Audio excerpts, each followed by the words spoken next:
It's Wednesday, January 8th, 2020, and this is the Pro and the Con Show, and I'm your host, Michael James Ott. Welcome to the show. So, the intent of the show, again, just a brief thing at the beginning of every show. Better citizens. We need to be better citizens. We need to ferret out the truth. And what is the truth? Well, it's the who, the what, the where, and the when. We need to appreciate that all these channels of information that we can look at go well beyond reporting the who, the what, the where, and the when.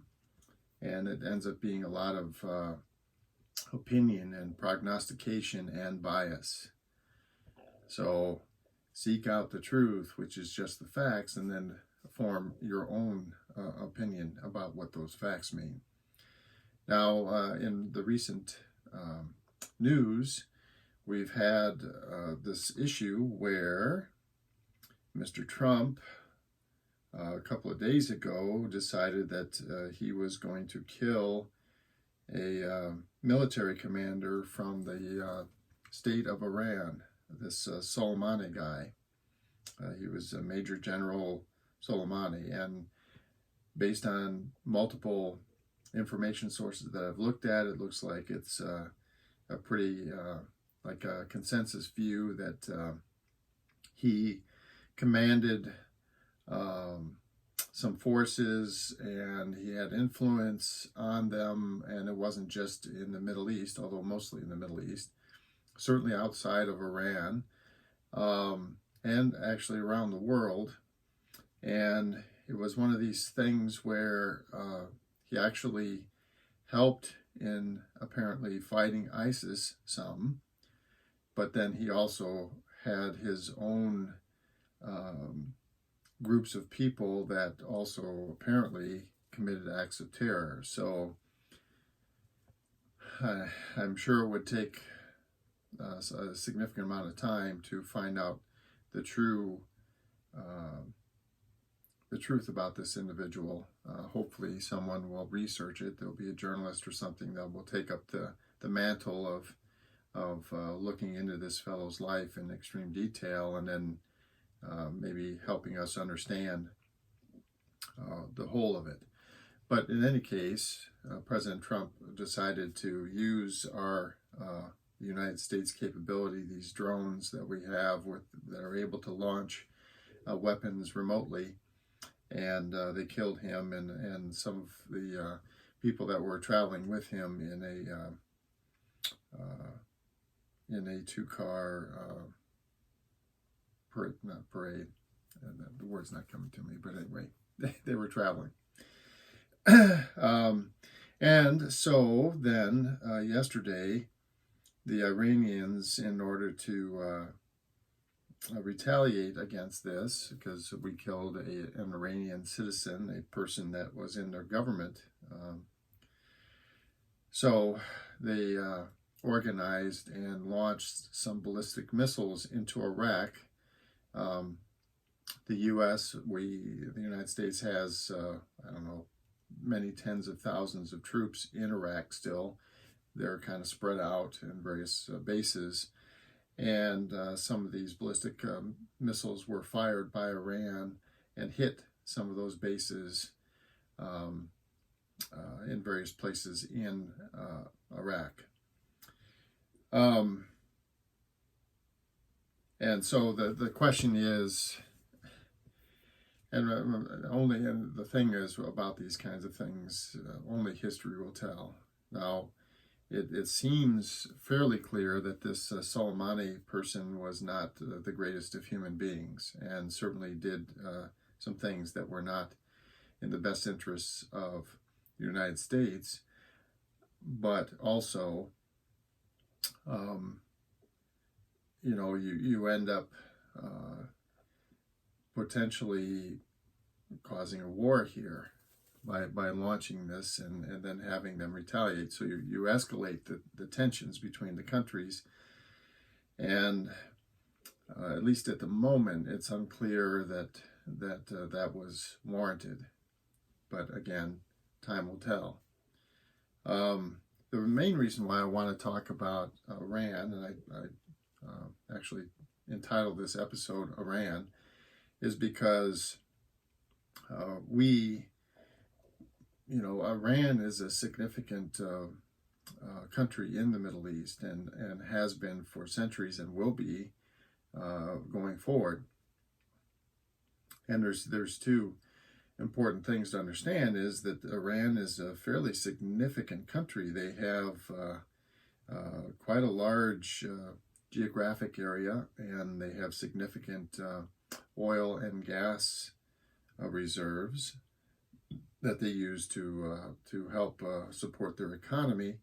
And they have about 82 million people in Iran. So that's quite a few. That's roughly 1/4 the population of the United States.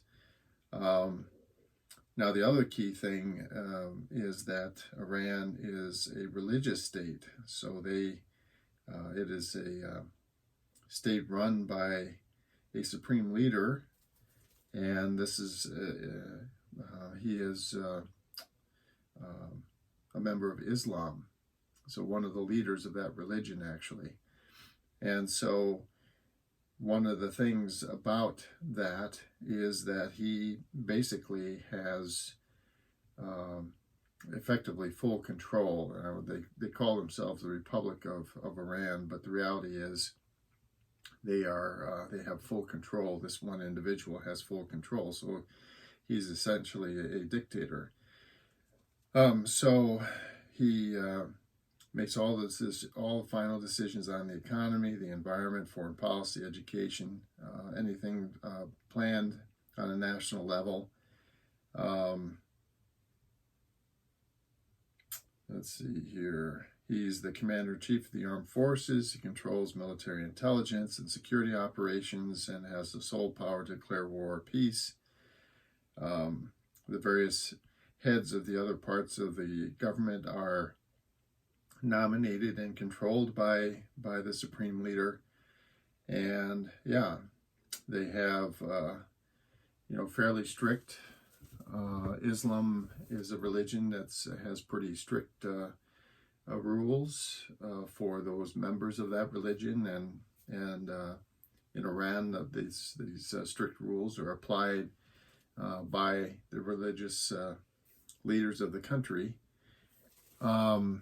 And so, by our standards anyway, by Western standards, there's a fair amount of abuse of various adults and children that go on because of this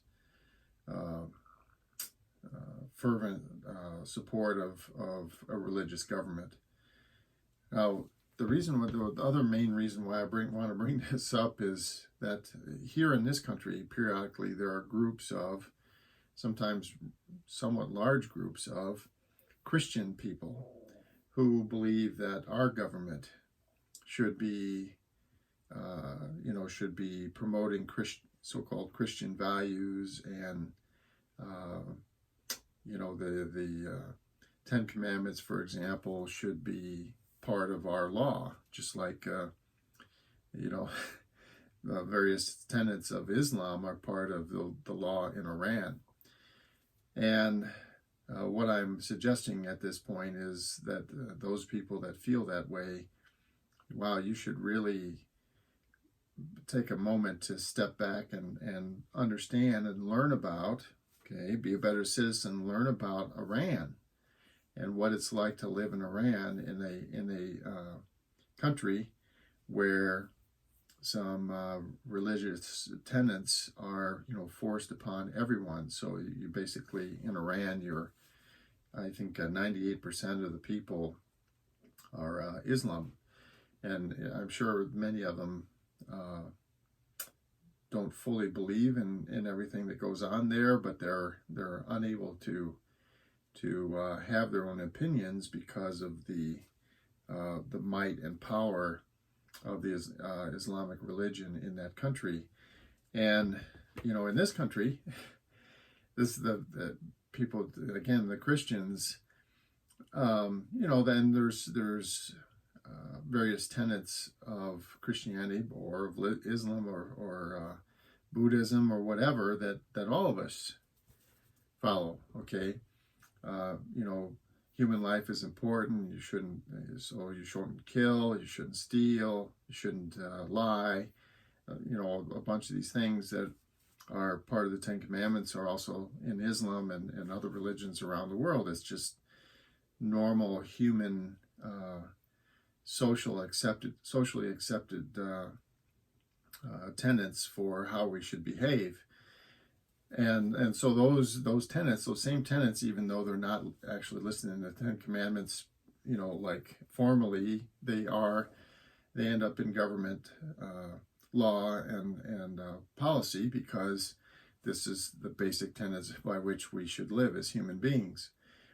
But the problem is that if you go beyond some basic widely held beliefs, then you get into the beliefs that are much more linked to smaller groups and things like that. For example, I personally have run into churches, Christian churches, where if you were a woman and you cut your hair, you were told that was a sin and you would go to hell because you cut your hair. That's the truth, folks. I've also run into a church where the men were told that if they took a bath, that was a sin. And so, actually bathing was a sin. Now, for those of you that want, these Christian tenets, so-called Christianity, like injected into our government to govern us all, I ask you this question: some of these tenets that these various sects of religion hold, well, who's gonna determine that? Are we going to start telling people that if they cut their hair, they have to go to jail or something, take a bath?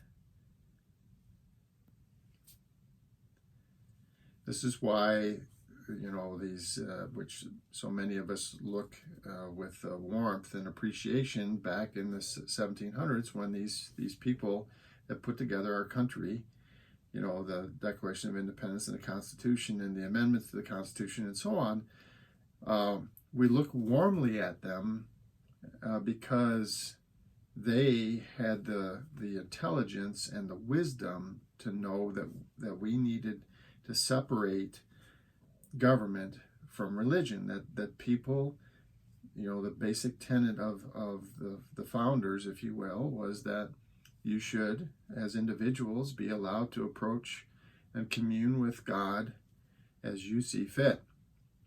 None at all, or following whatever tenets that you became comfortable with in your lifetime. That should be separate from government. And to this day, I don't see that is anything other than a wonderful, wonderful mandate and vision.